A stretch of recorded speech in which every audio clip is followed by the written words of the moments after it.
Saya perkenalkan, nama saya Raden Irham Wijaya, sarjana hukum. Jadi ini kebanyakan dari mereka yang belum paham tentang aplikasi Fitur ini kan mempermasalahkan masalah perizinannya di Kominfo itu ya. Nah sebenarnya bagaimana nih perizinannya nih yang bisa dijelaskan oleh Kak Irham, karena beliau ini memang lebih tua dari saya manggilnya kakak nih ya. Jadi oleh Kak Irham ini bisa menjelaskan tentang perizinan dari Kominfo menyangkut dengan aplikasi Fitur. Oke, yang pertama saya buka dulu. Di bulan Januari, tanggal 18 Januari itu pemerintah Republik Indonesia memberikan izin komersial kepada PT Future Viewtech Indonesia. Artinya itu perusahaan yang membidangi di video ini. Terus yang kedua, pada tanggal 10 Maret 2020 Kementerian Kominfo itu memberikan surat izin terdata bahwa sudah terdaftar di Kementerian Kominfo. Pada saat ini di Fitur itu mempunyai 3 fase. Artinya ada 3 fase. Fase pertama itu adalah advertising, artinya periklanan. Terus fase yang kedua e-commerce, artinya transaksi jual beli secara elektronik. Terus yang ketiga adalah digital currency. Digital currency berarti ini mata uang. Mata uang bisa diartikan mata uang secara elektronik, artinya secara online. Artinya dia tidak berupa bentuk bahwa itu uang dan berupa bentuk, tapi nilai. Ada jadi value-nya. Artinya saat ini value 1 koin itu adalah $1. $1 Amerika. Nah di sini kalau yang namanya dana miring itu saya memberikan masukan, itu banyak yang japri ke saya. Artinya di seluruh Indonesia ini mungkin rata-rata ada yang japri dari Pekanbaru, dari Kalimantan, dari Sulawesi, apalagi dari Sumatera Selatan sendiri. Banyak ya. Nah, mereka itu merasa bahwa kenapa orang Kominfo ini getol-getolnya mau bergabung dan join di Fitur. Menyangkut mungkin karena sebagai pegawai ASN dari mantan dari Kominfo ini, ya artinya saya menjelaskan sebelum saya masuk itu 1 bulan saya pertimbangkan analisis. Artinya betul-betul saya pertimbangkan. Karena memang bagian bidang tempo hari kan di bagian sandi apa namanya? Saya awalnya dari kepala bagian sandi dan telekomunikasi daerah. Itu terus 2017 saya pindah menjadi kepala bidang infrastruktur, teknologi informasi komunikasi, persandian dan keamanan informasi. Artinya memang kerjaan saya sudah memang membidangi. Artinya kalau awalnya saya selama sebulan saya cari tahu dan analisis, kalau ini abal-abal dan tidak punya izin dan ilegal, makanya dari awal saya tidak akan masuk. Tidak mau ikut campur. Karena itu tadi mereka pernah bilang di vlog pertama kemarin hari ini, menyatakan bahwa awalnya Pak Irham itu mungkin ikut-ikut aja. Pengen populer atau pengen viral. Saya nggak mau viral-viralan. Saya punya channel YouTube tapi saya tidak pakai. Artinya kenapa? Silakan para YouTuber untuk menggunakan saya cuma akan memberikan masukan. Kalau yang miring, kita ibaratkan contoh aja. Salah satu bisnis yang namanya dalam jangka waktu kurun waktu 6 bulan sampai 8 bulan sudah mencapai hampir 13 juta pengguna. Itu saya kira mungkin sesuatu yang booming. Karena sesuatu yang booming. Artinya booming itu mereka kalau seandainya sudah tahu bahwa dari awal ini ilegal, tidak akan nambah. Tidak akan nambah penggunanya. Paling mentok ratusan ribu. Kita ya buktikan yang lama-lama lah. Yang apa istilahnya tuh bisnis-bisnis yang lama yang kita tahu 1 tahun mungkin cuma 1 juta. Tahun kedua 2 juta. Mungkin sekarang sudah mencapai 35 juta, tapi lama. 7 tahun. Ini diperkirakan kalau prediksi.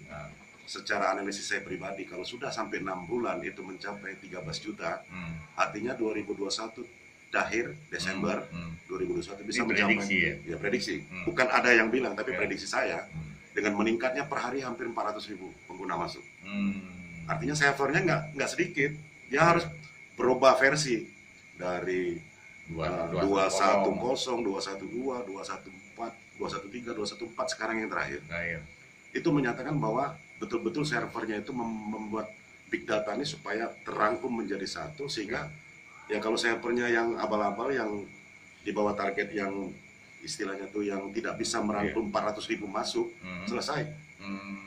Jadi artinya Silakan bagi yang punya nada miring itu artinya kita tidak membatasi. Iya, Silakan. Mereka, itu hak mereka, dan walaupun mereka bilang bahwa VTube itu negatif, silakan. Kita tinggal menunjukkan bahwa prediksi saya 2021 Desember itu pengguna sudah bisa mencapai 50 juta. Prediksi saya loh, pribadi loh. Amin. Jadi memang VTube ini kan salah satu kesempatannya, peluangnya buat di era masa begini ya, di era pandemi begini, manfaatkanlah gitu. Ini aplikasi ini bukan seperti yang diributkan harus ada izin dari OJK ya. Yang perlu kita luruskan, kalau OJK kan tugasnya Anda sebenarnya bisa saja mencari tahu melalui YouTube, karena OJK juga punya YouTube ya. Betul. Apa sih tugas dan wewenang OJK? Kalau secara garis besar yang saya tangkap, kebetulan saya juga dari institusi perbankan ya, juga saya mantan Bank Danamon. Disebutin lagi. PT Bank Danamon mantan. Nah, saya juga berbisnis di bidang asuransi juga.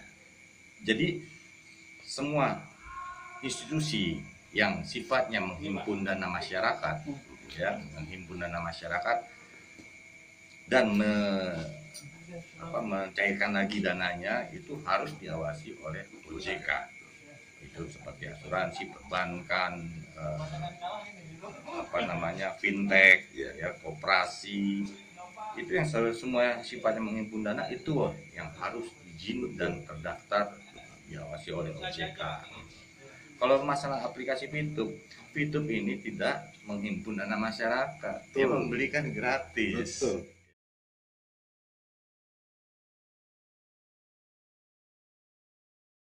Banyak pengaduan masyarakat yang menyatakan bahwa VTube itu ilegal. Artinya masyarakat itu merasa bahwa mungkin karena tingkat viralnya, boomingnya VTube, maka mungkin kita nggak ngerti ya, yang namanya orang viral dan populer itu pasti banyak hambatan, dan mereka mengadukan pengaduan ke OJK bahwa VTube itu bodong dan ilegal dan menipu. Nah, jadi artinya mereka tidak mengetahui karena mereka tidak join di VTube. Harusnya sebelum dia ngomong ke OJK, dia join dulu, dia install dulu di Play Store. Kalau dia nggak suka, diskusi, dia nggak suka, uninstall. Tidak ada yang dirugikan. Uang dia tidak kita minta, dan juga VTube tidak pernah meminta uang kepada seluruh Tapi ngomong VTube dapat duit dari mana? VTube dapat duit yang pertama itu kalau kita install ke Play Store itu sudah dapat satu orang berapa, itu dikalikan 12 juta, 13 juta. Itu artinya berapa harga YouTube yang kalau kita install, itulah harga VTube. Nah, tuh salah satu. Jadi salah satu penghasilan dari PT VTech ya. Ya, VTech ini mendapatkan penghasilan sampai dari situ. Saat kita menginstal, terus itu baru dari teksturnya. Belum nanti kalau iklan, belum lagi nanti masih masuk ke fase e-commerce, belum lagi nanti kalau ada digital currency. Karena visi misi dari VTube penghasilan, hiburan menjadi penghasilan, dan arah ke depannya itu akan merebak sampai ke Asia Tenggara dan terakhir sampai ke Asia.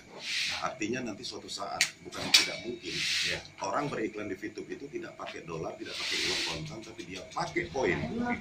Saat ini 1 poin $1. Artinya kalau currency-nya nanti sudah bergolak cepat, booming dan lain sebagainya, banyak yang orang akan beriklan di VTube, maka bisa jadi currency-nya naik. Satu poin bisa menjadi 3 sampai 5 dolar. Bisa jadi. Karena apa? Tingkat minat, animonya sudah banyak, dan orang itu tidak diminta uang untuk kirim untuk beriklan. Dia cuma cukup beli poin. Berarti suatu saat kalau Pak Reka punya perusahaan di Jepang, ya, pengen beriklan di VTube karena ditonton sama 15 juta sekarang, berarti nanti suatu saat bisa 50 juta orang nonton. Itu kira-kira CEO yang Pak Reka yang ada di Jepang, begitu mau beli poin, bisa jadi dia klik nama saya sebagai penjual yang punya poin $10.000. Itu ya bayangan kita. Bayangannya kita di situ. Sampai sejauh itu. Jadi ya Anda baru-baru bergabung di VTube ini, yang mungkin sekarang masih menganggap sepele, ya nggak apa-apa itu pilih. Jangan ragu. Tapi kita kedepannya, ya kami ini sebagai VTubers juga memiliki pandangan kedepannya seperti inilah. Inilah namanya bisnis di era digital, di era internet. Kita nggak bisa pungkiri lagi. Nah, ini yang terjadi. Nah, kita mau ikuti perubahan yang ada sekarang atau masih tetap dengan pola yang lama? Saya bisa tambahkan. Boleh. Yang pertama, ini sebetulnya VTube hadir di Indonesia sebagai tuan rumah. Karena plus 62 itu kan Indonesia, nggak ada plus 62 negara lain.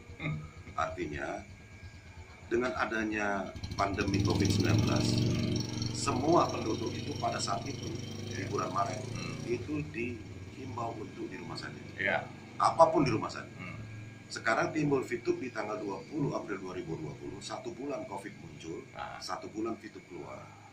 Dengan kondisi orang itu nggak perlu cari duit keluar, cukup di rumah, apalagi ibu-ibu rumah tangga.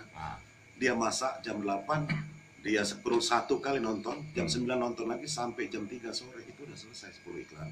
Dan dia dapat dengan gratis yang dia regis $0,3 per hari. Artinya dia gunakan posisi manual, tidak strategi fast track, dia jalankan dengan gratis 0,3 per hari. 34 hari dia dapat $10 loh. 34 hari, siapa yang mau ngasih? Ya mohon maaf kalau seandainya kita ada bisnis yang seperti ini yang lain. Saya terus terang dari awal, kalau yang namanya bisnis, kalau registrasi pakai uang, itu saya tolak duluan. Duluan tolak. Kenapa? Pasti nggak beres. Oh iya, ini yang saya pertanyakan juga nih, kenapa kita harus ada KTP? Oh iya. Jadi saya tanya juga balik, kenapa sekarang SIM card itu harus menggunakan KK dan KTP? Artinya SIM card itu kan harus menggunakan KK dan KTP. Artinya sama, orang itu kalau tidak mau abal-abal pasti dia minta KTP. Kecuali kalau sampai dia minta nomor PIN ATM, itu ditolak, pasti bukan dari VTube. Pasti bukan dari VTube. Kalau dari VTube cuma 2. 1 minta nama banknya, 2 minta nomor rekening bank. Di luar itu sudah bebas.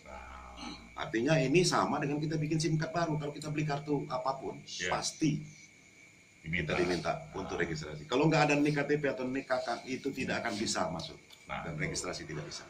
Nah, juga sebagai tambahan juga, ini sebagai jaminan pihak VTube kepada pihak ketiga nanti, apakah benar penggunanya ada orangnya gitu loh. Dengan dasar tadi legalitas dari identitas KTP ya. Jadi sudah terbentuklah bahwa ini loh audiens yang dimiliki oleh VTube ini sudah sekian juta orang. Buat teman-teman VTuber ya yang udah nonton video saya ini, semoga video yang saya buat kali ini bersama Kak Irham bisa bermanfaat. Amin. Salam sukses buat para VTuber Indonesia. Kalau kodenya Bravo VTuber Indonesia.